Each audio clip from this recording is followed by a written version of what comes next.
बेहद स्वागत है जी सभी स्टूडेंट्स का। एक बार फिर हाजिर हैं, बेहद खास प्रोग्राम है।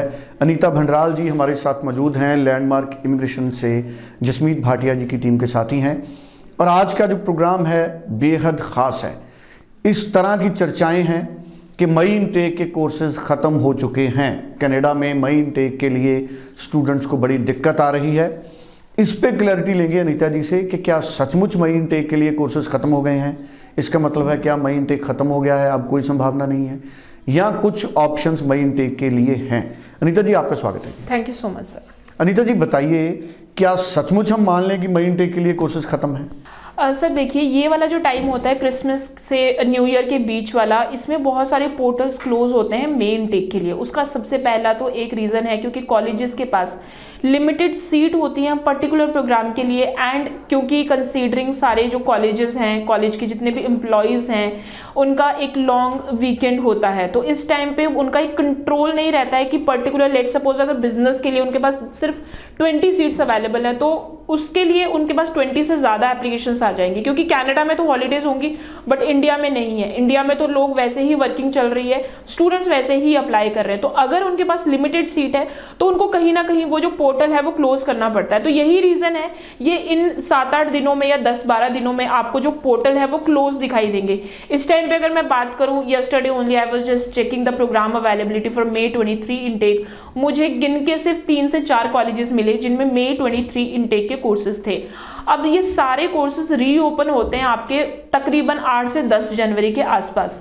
इसमें वो सारे प्रोग्राम्स रीओपन होते हैं जिनमें थोड़ी सीट वेकेंट होती है, या फिर कॉलेज ने ऑफर लेटर दे दिया लेकिन सफिशिएंट उनके पास डिपॉजिट नहीं आया, सफिशिएंट ट्यूशन फीस नहीं आया उनके पास, वो सारे प्रोग्राम रीओपन होते हैं। अगर आप May 23 इनटेक के लिए अप्लाई करने की सोच रहे हैं तो आप 8 से 10 जनवरी के बीच में, 8 से 15 जनवरी के बीच में आप कंफर्म कर सकते हैं अपने काउंसलर से, अपने कंसल्टेंट से कि कोई सीट रीओपन तो नहीं हुई है। जब भी कोई कॉलेज रीओपन होता है तो उसका जो टर्न अराउंड टाइम होता है ऑफर लेटर देने का वो कंपैरेटिवली कम होता है। लेट सपोज अगर मैं कॉनेस्टोगा की बात करूं, कॉनेस्टोगा का टर्न अराउंड टाइम है ऑफर लेटर देने का 6 to 7 वीक, लेकिन जब वो रीओपन होगा वही टर्न अराउंड टाइम 2 से 3 हफ्ते में भी बदल जाता है। या फिर कई कॉलेजेस तो ऐसे हैं कि अगर 1 महीने में वो ऑफर लेटर दे रहे हैं, क्योंकि उनकी सीट रीओपन हुई है, वो हफ्ते के अंदर भी ऑफर लेटर डिलीवर करते हैं, लेकिन इसकी कोई कमिटमेंट नहीं होती है।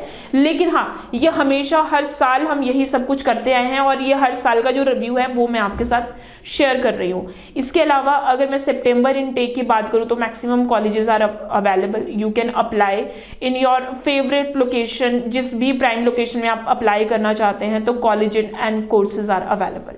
चलिए, तो बड़ी सफाई से आपने सारी चीज़ें समझाई हैं। मुझे लगता है स्टूडेंट्स को किसी तरह की कंफ्यूजन नहीं होगी।